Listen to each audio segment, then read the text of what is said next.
ছাব্বিশে জানুয়ারির আগে সীমান্তে বিশেষ সতর্কতা। বিএসএফ এর তরফে জারি নির্দেশিকা। সীমান্ত এলাকায় নজরদারিতে বিশেষ অপারেশন। বিএসএফ এর তরফে নির্দেশিকায় নজরদারি ইতিমধ্যেই দেওয়া হয়েছে। বিএসএফ এর তরফে নির্দেশিকা জারি। 26শে জানুয়ারির আগে সীমান্তে বিশেষ সতর্কতা। 26শে জানুয়ারির আগে বিশেষ সতর্কতা। বিএসএফ এর তরফে ইতিমধ্যেই নির্দেশিকা জারি করা হয়েছে। বিশেষ অপারেশন বিএসএফ এর তরফে নির্দেশিকা জারি করা হলো। সীমান্ত এলাকায় নজরদারিতে বিশেষ অপারেশন। 26শে জানুয়ারির জন্য বিশেষ নির্দেশিকা জারি বিএসএফ এর তরফে। 26শে জানুয়ারির আগে সীমান্তে বিশেষ সতর্কতা বিএসএফ এর তরফে। ইতিমধ্যে এই নির্দেশিকা জারি করা হয়েছে। সীমান্ত এলাকায় বিশেষ নজরদারি চালানো হবে বিএসএফ এর তরফে। বিশেষ অপারেশন করা হবে বিএসএফ এর তরফে। নির্দেশিকায় কিন্তু এমনই বলা হচ্ছে। 26শে জানুয়ারির আগে বিশেষ সতর্কতা জারি বিএসএফ এর তরফে। সীমান্ত এলাকায় নজরদারিতে বিশেষ অপারেশন করা হবে বিএসএফ এর তরফে। বিএসএফ এর তরফে নির্দেশিকা জারি করা হয়েছে ইতিমধ্যেই। 26শে জানুয়ারির আগে বিশেষ সতর্কতা, বিশেষভাবে অপারেশন করা হবে। 26শে জানুয়ারির আগে সীমান্তে বিশেষ সতর্কতা। বিএসএফ এর তরফে এমনই নির্দেশিকা জারি করা হয়েছে।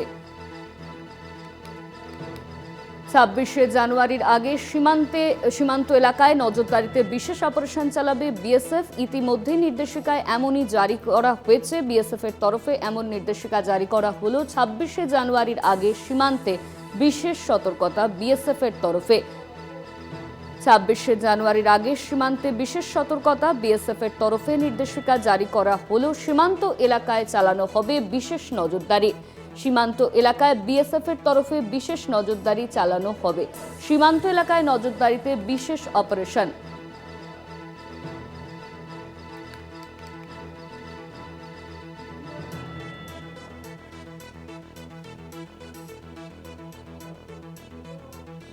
এই নিয়ে আমরা বিস্তারিত জানবো। আমাদের সঙ্গে নিউজ রুম থেকে সরাসরি রয়েছেন আমাদের বিশেষ প্রতিনিধি দীপ্তিমান ভট্টাচার্য। দীপ্তিমানদা, 26শে জানুয়ারির আগে সীমান্ত এলাকায় বিশেষ সতর্কতা জারি করা হবে।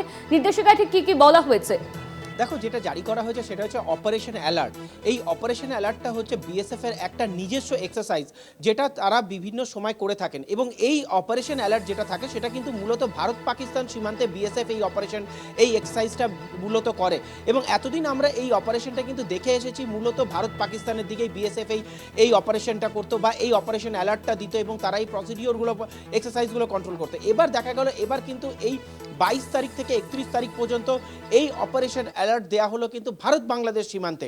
অর্থাৎ ভারত বাংলাদেশ সীমান্তে এবার কিন্তু এই অপারেশন অ্যালার্ট দেওয়া হলো। 22 তারিখ থেকে 31 তারিখ পর্যন্ত এই অপারেশন অ্যালার্ট থাকবে। এই অপারেশন অ্যালার্টের মধ্যে কিন্তু বেশ কয়েকটা জিনিস তারা এখানে সংযোজন করেন এবং বেশ কয়েক রকমভাবে তারা এই অপারেশন অ্যালার্টগুলোকে দিয়ে থাকেন। প্রথম হচ্ছে যে যেখানে ডমিনেশন পয়েন্ট রয়েছে, যেখানে বেড়া দেওয়া নেই, তারা কাটা দেওয়া নেই, বা যেখানে লোকজনের খুব সহজেই তারা আসা যাওয়া করে, সেই জায়গাগুলোতে বিশেষ নজরদারি চালানো। 24/7 এখানে কিন্তু এই নজরদারিটা চলে। এই অপারেশন অ্যালার্ট হিসাবে কিন্তু বিএসএফ 24/7 অ্যালার্ট থাকে এবং সবসময় সেখানে কিন্তু তারা কোনো না কোনো এক্সারসাইজ করতে থাকে। অর্থাৎ দিনের বেলা তারা টহল দেয়া, রাত্রে টহল দেয়া, গাড়ি নিয়ে টহল দেয়া। বিভিন্ন সময় দেখা যায় যে অনেক জায়গাগুলো হচ্ছে যেখানে প্রত্যন্ত গ্রাম রয়েছে সেখানে সাইকেল নিয়ে টহল দেয়া। এরকম এক একটার পর একটা এক্সারসাইজ থাকে, যেই এক্সারসাইজগুলো 24 ঘন্টা তারা করেন। এবং যেই সময়টা এই টাইমটা থাকে, অর্থাৎ এই 22 তারিখ থেকে 31 তারিখ পর্যন্ত এই যে টাইমিংটা থাকে, এই টাইমিংয়ের মধ্যে তারা 24 ঘন্টা এই অ্যালার্টটা দেবেন এবং এই প্রসিডিওরগুলো তারা চালাবেন। এরপর তারা যে রিপোর্টটা পাবেন সেই রিপোর্টটা তারা কিন্তু ওপরে দেন যে কোন কোন জায়গাগুলোতে কোন কোন অসুবিধার সম্মুখীন তাদের হতে হয়েছে, কি অবস্থা রয়েছে, বা অন্য জায়গার যে সীমান্ত রয়েছে বাংলাদেশের তরফ থেকে তাদের কি প্রসিডিওর তারা ফলো করেছিল, সেই রিপোর্টটাকে কিন্তু খুব গুরুত্ব সহকারে দেখা হয়। অর্থাৎ এই যে অপারেশন অ্যালার্টটা রয়েছে, এই অপারেশন অ্যালার্টটা নিয়ে কিন্তু ইতিমধ্যেই এডিজি ইস্টার্ন কমান্ড রবি কুমারও বৈঠক করেছেন এবং সেই বৈঠক করে তিনি কিন্তু নিজে জানিয়েছেন যে তিনিও কিন্তু এই অপারেশন অ্যালার্টের সময় তিনি যাবেন। বেশ কয়েকটা বর্ডারিং এরিয়া রয়েছে যেখানে এখনও তার বেড়া দেওয়া হয়নি এবং সেখানে আমরা দেখেছি গত বেশ কিছুদিন ধরে সেখানে কিন্তু সীমান্তে বেশ কয়েকটা জায়গায় গন্ডগোলের সৃষ্টি হয়েছিল। সেই জায়গাগুলো নিজে ভিজিট করবেন বলেও জানিয়েছেন। দীপ্তিমান, ভারত বাংলাদেশ সীমান্তে বারবারই অশান্তির খবর সামনে আসছে। এই যে নির্দেশিকা জারি করা হলো, এটা কতটা কাজ করবে, কি জানা যাচ্ছে এই নিয়ে?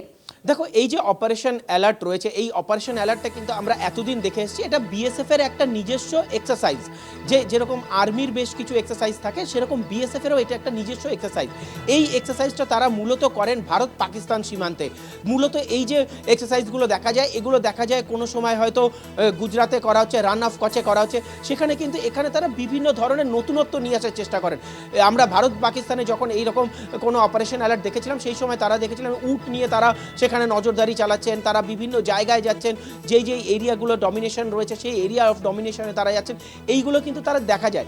সেক্ষেত্রে এবার কিন্তু সেটাই নিয়ে আসা হলো এই বাংলাদেশ সীমান্তে, অর্থাৎ এই অপারেশন অ্যালার্টটা ইস্যু করা হলো।